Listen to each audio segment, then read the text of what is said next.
Meet Aldrich Hazen Ames, America's most dangerous traitor. Before the days when hackers could take down classified databases or rogue states launch cyber attacks, there was one man who nearly dismantled the CIA from the inside without ever touching a computer. He didn't need algorithms, malware, or phishing scams. All he needed was a pen, a memory, and a price. Between 1985 and 1994, Aldrich Ames sold U.S. intelligence secrets to the Soviet Union for over $2.5 million, making him the highest-paid spy in Russian history. But the cost? Over 10 CIA informants executed, dozens more imprisoned, and the complete collapse of U.S. espionage operations inside Russia. And it all happened inside Langley, behind desks, not firewalls. This is the story of how a mild-mannered CIA agent became one of the most destructive traitors in American history, and how it took nearly a decade to catch him. Aldrich Hazen Ames was born into the CIA, literally. His father, Carlton Ames, worked in counterintelligence. That connection got Aldrich his first job at the agency in 1962, right after high school, as a lowly records clerk. From the outside, Ames looked unremarkable. Shaggy, thick glasses, average build, mild demeanor. But inside, he harbored deep insecurity. He flunked out of college, struggled socially, fought with alcohol. Still, the CIA was lenient, maybe too lenient.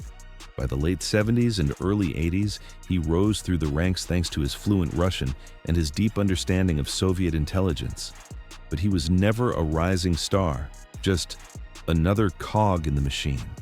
Behind the scenes, things were falling apart. His first marriage collapsed, he was drowning in debt. And then came Rosario, a Colombian diplomat's daughter, beautiful and ambitious. She loved luxury. And Ames, desperate to impress, saw only one way to deliver. He wasn't ideologically loyal to Moscow. He wasn't angry at the CIA. He was just greedy and broke.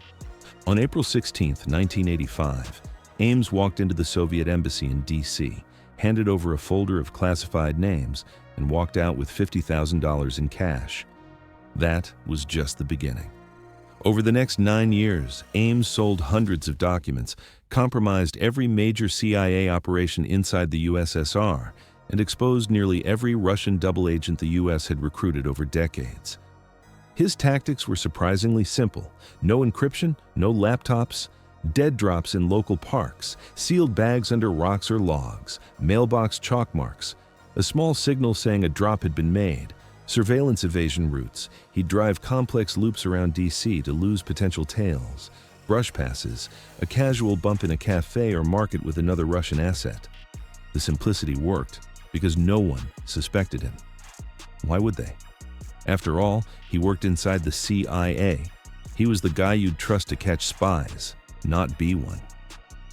Meanwhile, he and Rosario were living like royalty. $540,000 home in Arlington, paid in cash. Designer clothes, $50,000 renovation projects, luxury vacations, a Jaguar in the driveway, and no plausible income to back it up. CIA co-workers noticed, but no one sounded the alarm. In fact, he got promoted. By 1986, CIA leadership knew something was very, very wrong. Operations in Russia were collapsing. High-level assets were disappearing. Between 1985 and 1986 alone, more than a dozen double agents vanished, some executed, others never seen again. Initially, the blame fell elsewhere. Maybe it was sloppy fieldwork. Maybe the KGB had upgraded surveillance tech. Maybe, just maybe, it was a hacker. By the early 1990s, the Cold War was ending. The threat of communism faded, but the CIA's nightmare continued. More leaks, more deaths, more blind spots. Eventually, the CIA launched an internal mole hunt. It was called Operation Night Mover. But they didn't lead it alone. They called in the FBI. What followed was one of the most intense internal espionage investigations in U.S. history. The FBI used financial records, behavior tracking, and early forms of data analysis to examine employees with access to Soviet files. Ames stood out immediately. $99,000 deposited into his bank account, without any matching salary, failing polygraph tests but brushing them off, living far beyond his means. In 1993, the FBI began tailing Ames. Around the clock, agents bugged his home, tapped his phones, monitored Rosario's calls to Colombia, and even intercepted Ames in the parking lot, posing as tourists snapping photos. They installed a keylogger on his work computer, the closest thing to cyber espionage in that era, and watched his every move. Still, Ames stayed calm. He thought he was untouchable, but he wasn't. On February 21, 1994, Ames and Rosario left their home like any other Monday morning. He wore a trench coat. She clutched her purse. They were headed to Langley. What they didn't know? The FBI had already built an ironclad case. As they pulled out of their driveway, federal agents surrounded them, guns drawn, orders shouted. It was over. Inside Ames's briefcase, agents found documents detailing upcoming CIA operations, ones he was preparing to hand over to Russia. He didn't fight, didn't deny. He simply said, "You got me." In court, Ames pleaded guilty to espionage and conspiracy. He was sentenced to life in prison without parole. Rosario got 5 years for aiding and abetting. The betrayal rattled the U.S. intelligence community to its core. Post-Ames, the CIA and FBI adopted aggressive new cyber protections, behavior analysis systems, and insider threat programs that would later help catch modern leakers like Robert Hansen, Reality Winner, and Chelsea Manning. But Aldrich Ames remains a symbol, not just of betrayal, but of how simple treason can be. No VPN, no encryption, no deep fake IDs, just greed and an open door. In today's age of cybersecurity and encrypted intelligence leaks, how would a traitor like Aldrich Ames operate? Would he use burner phones, an encrypted laptop? Would he live stream secrets to foreign servers? Or is the real threat still the same? A trusted insider with access and no conscience? Let us know what you think. Should modern leakers like Snowden be treated like Ames? Or is there a difference between exposing surveillance and selling secrets for cash? Share your thoughts in the comments. Next up is the CIA agent who sold America's secrets and trained his own son to help. Before we get into it, I'd like to know where you are watching from. Please like this video and comment the location you're watching from. Meet Harold James Nicholson, America's highest-ranking CIA officer ever convicted of espionage. But this wasn't just another Cold War betrayal. His was a digital age defection fueled by ego, greed, and a chilling international twist. While he posed as a mentor at CIA headquarters, teaching the next generation how to detect deception, Nicholson was doing something unthinkable, secretly funneling classified intelligence to Russian spies from inside the CIA itself. But that wasn't the worst of it. Years later, while serving a 23-year sentence, Nicholson managed to orchestrate a second espionage operation from behind bars. This time, the accomplice wasn't another Russian handler. It was his own son. This is the story of how one man's betrayal rippled through generations, crossed borders, and shattered the most sacred code in American intelligence: loyalty. Born in 1950 in Woodburn, Oregon, Harold Nicholson seemed like the model American patriot.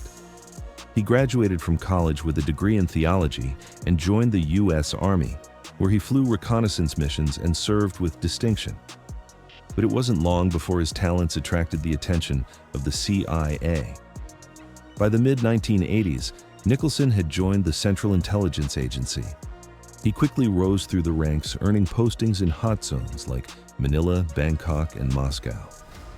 In the late 1980s and early 90s, he was working in the CIA's Counterterrorism Center, and later at the CIA's Training Academy in Virginia, known internally as the Farm. On the surface, he was a dedicated agent, but Nicholson's ambition hid a darker flaw. He craved recognition, luxury, and influence. When promotion slowed and he struggled with financial troubles after a costly divorce, his loyalty began to crack. By 1994, the man who once protected America's most sensitive secrets had turned to selling them. Nicholson's espionage wasn't rooted in ideology. Unlike Cold War defectors motivated by Marxism, Nicholson's motives were disturbingly simple: money.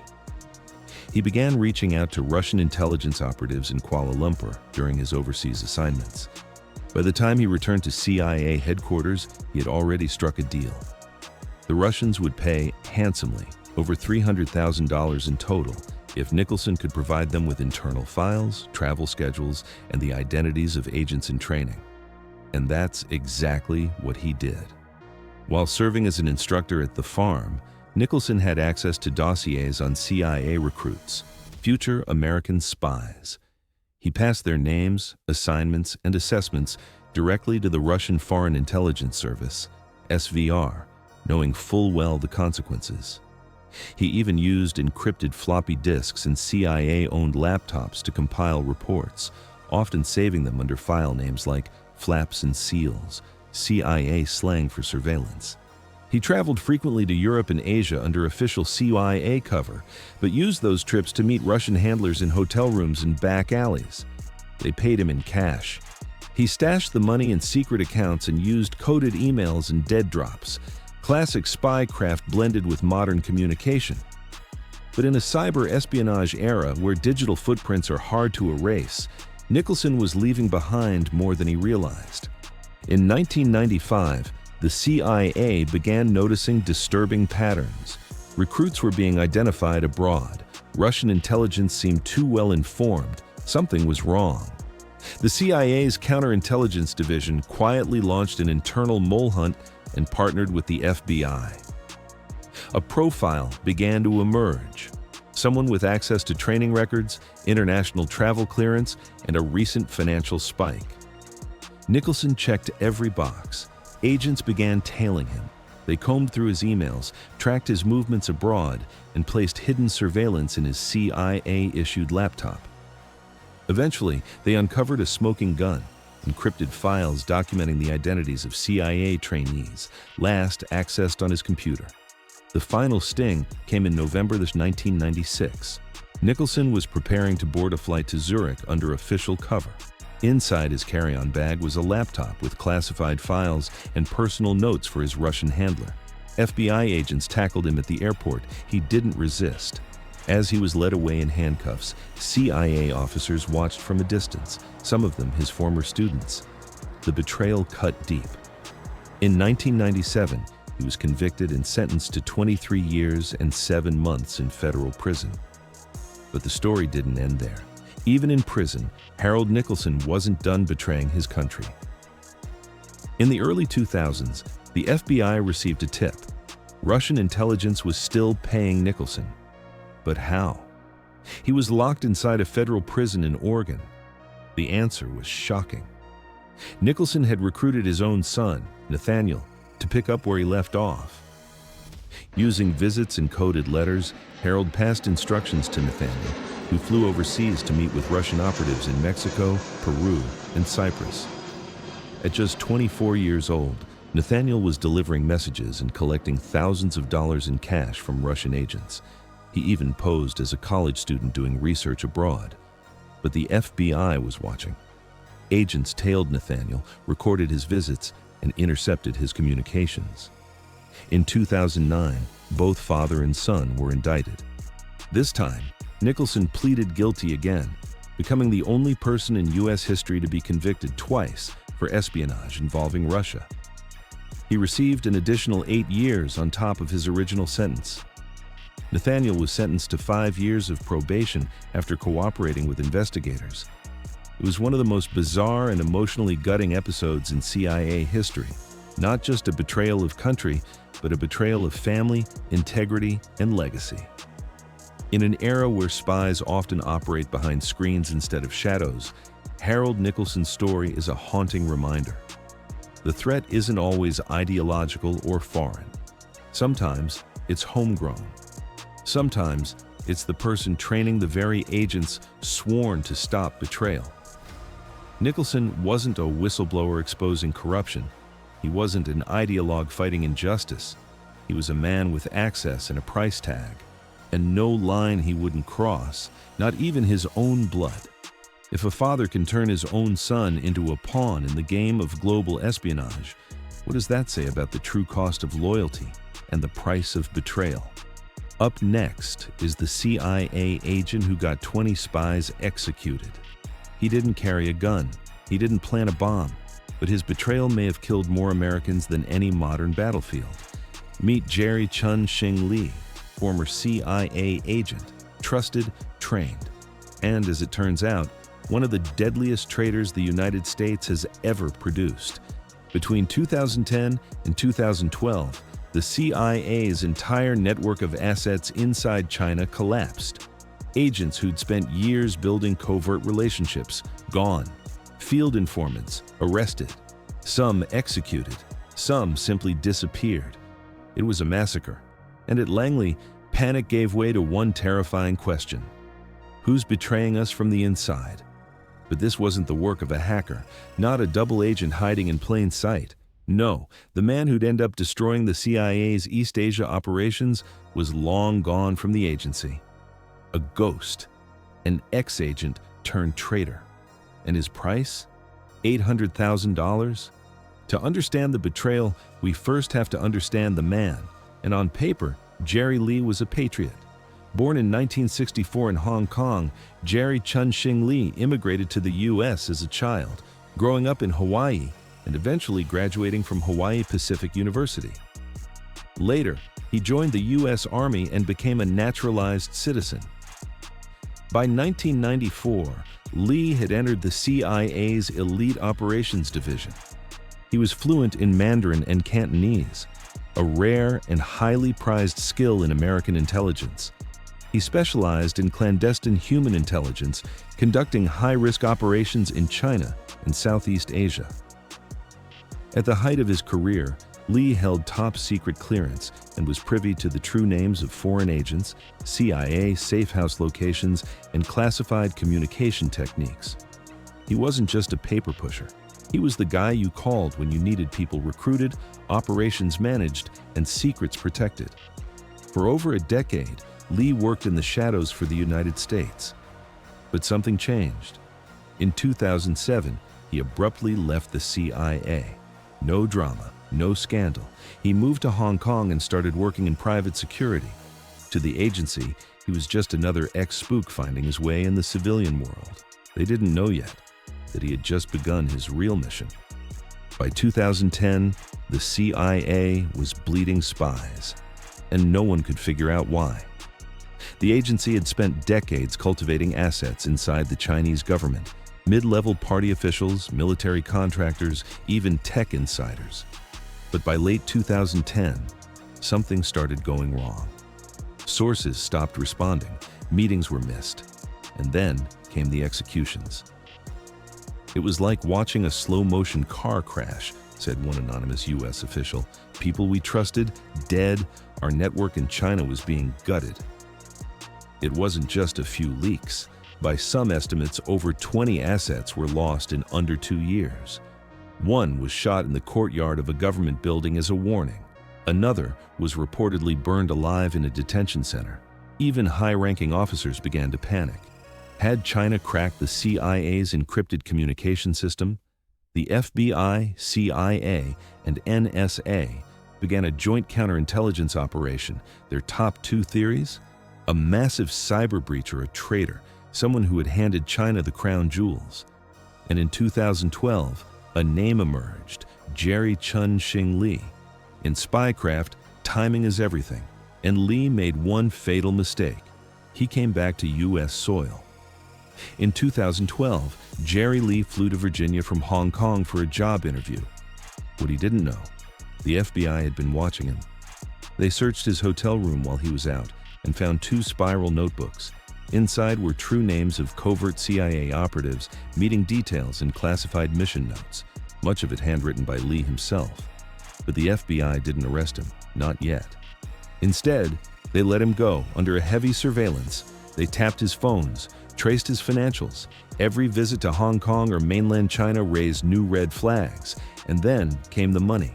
Large, unexplained deposits, luxury housing provided by Chinese handlers, almost $800,000 in cash over several years. By 2018, the Bureau had enough. They waited for him to land at JFK International Airport in New York. And then, boom. Jerry Lee was arrested at the gate. The evidence was overwhelming. But even more disturbing was what he had set in motion. In court, prosecutors laid out a damning timeline. Between 2010 and 2011, Chinese intelligence officials met Lee several times in Hong Kong. He handed over CIA information in exchange for cash and property. The information he gave led directly to the arrest and death of multiple U.S. assets. Though Lee denied knowingly giving up spies, he admitted to possessing classified materials and keeping them illegally after leaving the CIA. In 2019, he finally pleaded guilty to conspiring to communicate national defense information to foreign agents. Lee was sentenced to 19 years in federal prison. The CIA, meanwhile, was left to rebuild from the ashes. Many of their human intel pipelines in China remain unrecovered to this day. And in internal memos, the breach is referred to as one of the most significant intelligence failures in decades. But Lee's betrayal had ripple effects far beyond China. In a post-9/11 world dominated by cybersecurity, drone warfare, and AI-driven espionage, Jerry Lee's case was a brutal reminder that the greatest threat might still be a man with a pen, a memory, and a motive. They called it a breach, but it was a bloodbath. Lee didn't just leak secrets, he got people killed, and not in some abstract, sanitized way. These were real people, informants with families, people who risked everything to feed the U.S. critical intelligence, executed because one man wanted money, and one question still haunts Americans till this day. How many more Jerry Lees are out there?